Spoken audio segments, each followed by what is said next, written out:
Ya. Oke, selamat pagi semuanya. Kami di sini dari UPA Percetakan dan Penerbitan akan memberikan informasi terkait dengan program penerbitan buku ajar ber-ISBN tahun 2025. Dan sekarang saya, Rizky Putri Ramadhani, bersama Bapak Sugeng Haryanto, selaku Kepala UPA. Apa kabar hari ini, Pak? Alhamdulillah sehat, Mbak Rizky. Alhamdulillah. Baik, kita akan bincang-bincang sedikit tentang program penerbitan buku ajar ber-ISBN. Untuk tahun 2025. Iya, betul, untuk tahun 2025. Jadi sebenarnya program ini program seperti apa sih, Pak? Ini program tahunan, reguler setiap tahun ada. Yang dilakukan, yang ditawarkan oleh Polynema bagi para dosen PNS dan P3K untuk menulis buku ajar untuk kelas-kelas yang diajarnya.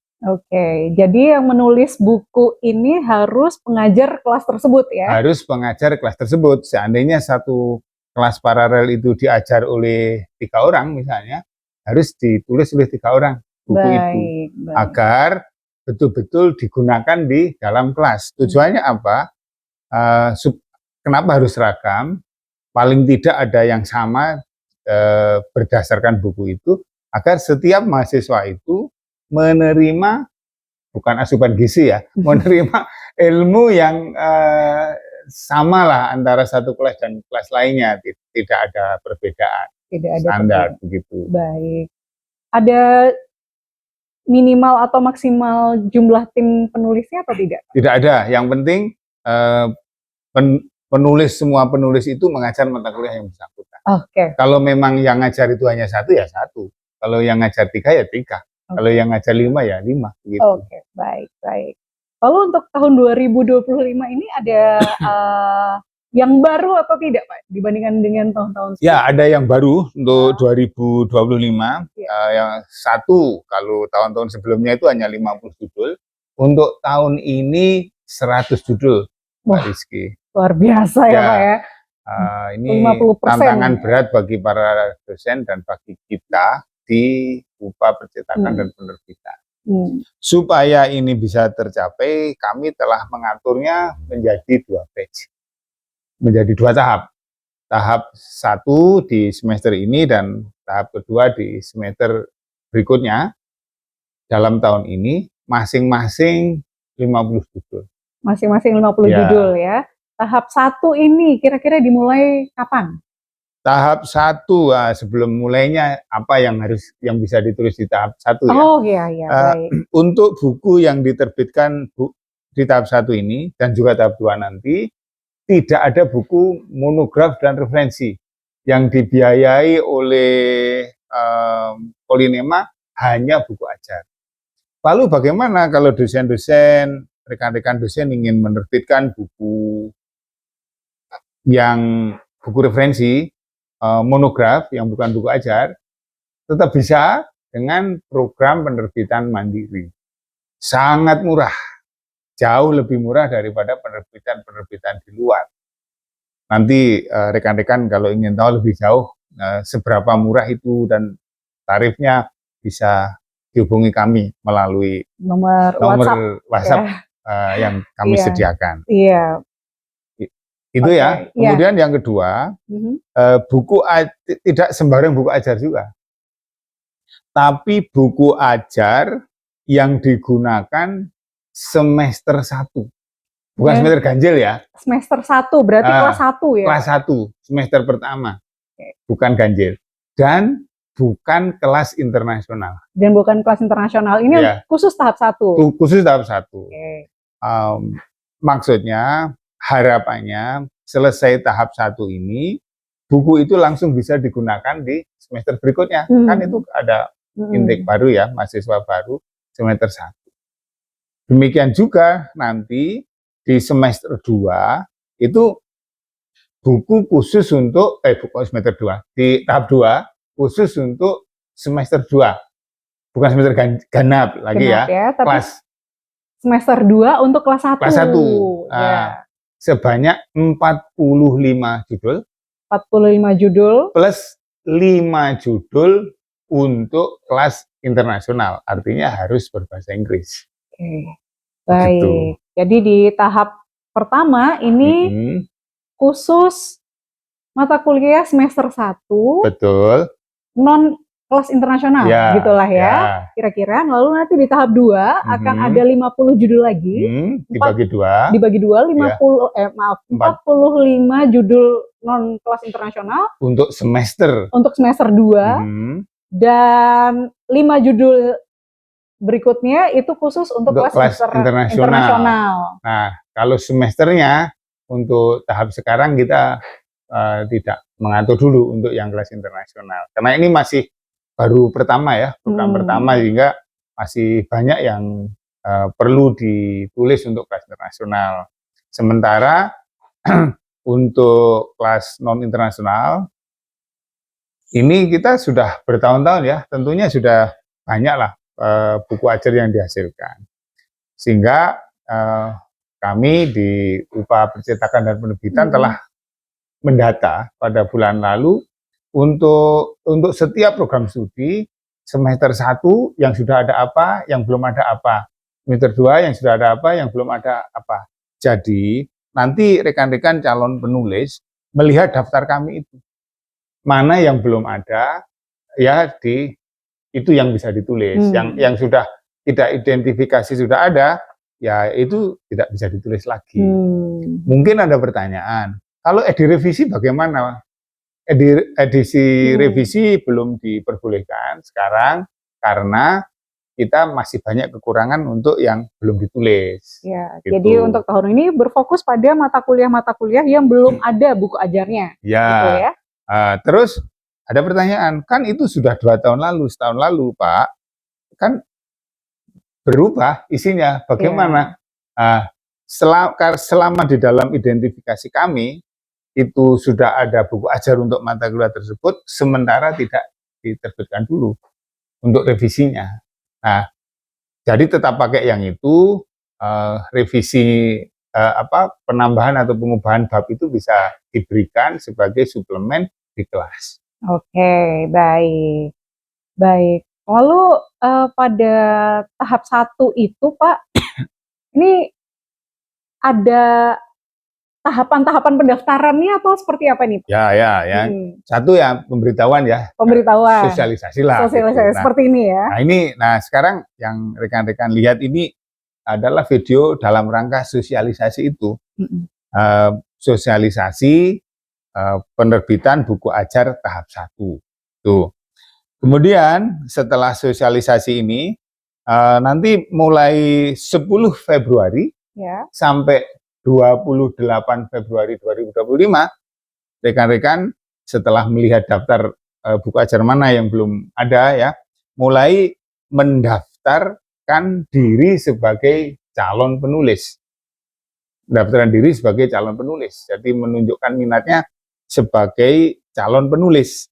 Nah, untuk mendaftar itu nanti pada saatnya akan kami bagikan pengumuman lanjutan dan juga tautan untuk mengunggah persyaratan. Persyaratannya apa? Untuk ini persyaratannya adalah RPS dan outline buku. Seandainya selama ini sudah ada yang ditulis, draft kasar itu lebih baik lagi. Bisa di-upload ke situ. Pertanyaannya mungkin, Pak, kalau seandainya yang mendaftar itu lebih dari 50, ya nggak apa-apa. Nanti kita pilih mana yang paling layak untuk dilanjutkan, itu yang akan kita bimbing untuk menyelesaikan ini. Jadi tahun ini ada perubahan, ada hal baru juga. Oke, ada pembimbingan atau pendampingan gitu ya Pak? Ya itu yang kita sebut nanti sebagai pendampingan. Di tahun lalu kan kita mengadakan pelatihan ya di hotel Atria. Dan ternyata hasilnya belum sesuai yang kita inginkan. Maka kita coba ubah ini pendampingan. Pendampingan ini kita mulai setelah hari raya. Jadi minggu pertama setelah hari raya sekitar 17 April sampai apa gitu ya. Di minggu pertama itu kita akan ada pendampingan. Kali ini kita akan menyediakan satu pendamping untuk 10 penulis. Wah, istimewa sekali ya. Jadi dari draft yang sudah disiapkan nanti akan didampingi untuk perbaikannya oleh pendamping ini. Oleh pendamping ini supaya menjadi layak menjadi buku ajar begitu ya. Oleh karena itu tadi sampai 28 Februari kan melapor diri ya, mendaftarkan diri sebagai calon penulis. Nah, setelah itu kan puasa ya. Iya. Nah, selama puasa ini ada jadwal bukan buat rekan-rekan penulis, calon penulis, yaitu menyiapkan naskahnya tadi. Menyiapkan naskah. Ya, menyiapkan naskah. Baik. Kalau sudah siap ya coba diperbaiki. Nah, nanti juga akan ada lagi guide lah, panduan dari kami, apa-apa yang perlu disiapkan, apa-apa yang perlu diperhatikan. Misalnya ya, kalau di gambar buku itu masih foto dari buku lain, itu harus diganti gitu. Misalnya seperti itu. Ya, jadi bisa juga minta tolong ke kami. Nah, kalau akun cek plagiarisme dari P3MP kita sudah dikasih, maka kita bisa membantu. Oh, ini yang bagian ini yang gitu ya. Jadi selama bulan puasa daftarnya, jadwalnya adalah menyiapkan naskah. Nah, setelah itu kemudian kita umumkan pendampingan yang tadi. Nah, setelah pendampingan ini kurun waktunya 2 minggu, dimulai 21 April sampai 10 Mei. Lebih dari 2 minggu ya, 3 minggu itu sebetulnya. Iya, hampir 3 ya, 10 Mei itu menyerahkan naskah final. Artinya ini pendaftaran penulis, bukan lagi calon penulis. Pendaftaran penulis dengan menyerahkan naskah final. Yang tadi sudah direvisi, sudah mengalami pendampingan, itu diserahkan. Kemudian 12 Mei, ya langsung minggu berikutnya, setelah itu review substantif oleh reviewer substantif. Tapi karena tadi sudah pendampingan, ya insya Allah ini akan lancar. Sehingga diharapkan lebih cepat ya Pak ya? Diharapkan lebih cepat. Selama 2 minggu, semoga 1 minggu selesai ya, tapi kita jadwalkan 2 minggu. Nah, setelah itu revisi. Ada masukan dari reviewer substantif, itu revisi. Revisinya mulai 26 Mei sampai 15 Juni. Ini cukup lumayan juga ya. Lumayan 3 mingguan lah. Itu direvisi untuk substantifnya, kandungan utama dari ilmunya yang disajikan itu. Setelah itu kemudian ada diserahkan kan, masuk ke review bahasa. Review bahasa bagaimana naskah itu supaya bisa dibaca dengan mudah, dipahami dengan nyaman gitu. Berikutnya itu sampai 30 Juni ya. Juli rencananya mulai pencetakan buku. Karena ini ada kaitannya dengan pengadaan yang dilakukan oleh ULP, kita bangun komunikasi yang baik. Semoga tidak ada mundur lagi untuk jadwal ini, karena apa? Karena Agustus buku sudah mulai digunakan. Nah, ini visi besar Pak Direktur untuk menyediakan e-book, buku ajar untuk setiap mahasiswa. Nantinya akan ke arah sana. Baik, demikian. Baik. Kalau boleh saya ulang lagi nih Pak ya, supaya tadi bisa urut begitu. Jadi pertama ini diadakan sosialisasi yang seperti kita lakukan saat ini. Kemudian pendaftaran calon penulis, betul ya. Itu dimulai perkiraan pada tanggal 10 hingga 28 Februari dengan menyerahkan outline buku dan juga FPS. Lalu secara mandiri calon penulis menyiapkan naskahnya ya pada bulan Maret selama bulan Ramadan begitu. Selanjutnya setelah selesai cuti Lebaran, kira-kira di minggu ketiga April akan ada pendampingan penulis. Selanjutnya ada penyerahan naskah final pada 21 April hingga 10 Mei. Lalu tahap penyuntingan substantif bagi naskah Benar. yang diterima pada tanggal 12 hingga 24 Mei. Lalu naskah dikembalikan lagi ke penulis untuk direvisi sesuai dengan masukan dari penyunting itu selama 26 Mei hingga 15 Juni. Ya. Lalu dilanjutkan penyuntingan bahasa hingga 30 Juni. Lalu pencetakan pada bulan Juli dan digunakan pada bulan Agustus. Wah, ini agak padat ya. Padat sekali. Ya. Jadi memang dibutuhkan motivasi yang luar biasa ya. Ya, saya kira rekan-rekan motivasinya sudah luar biasa. Konsistensi dalam menulis ini ya. Begitu. Oke, baik. Ya, begitu sosialisasi dari kami tentang program penerbitan buku ajar ber-ISBN tahun 2025 tahap pertama. Baik, saya Rizky Putri Ramadhani dan Bapak Sugeng Haryanto undur diri. Terima kasih, semoga bermanfaat dan sampai jumpa lagi.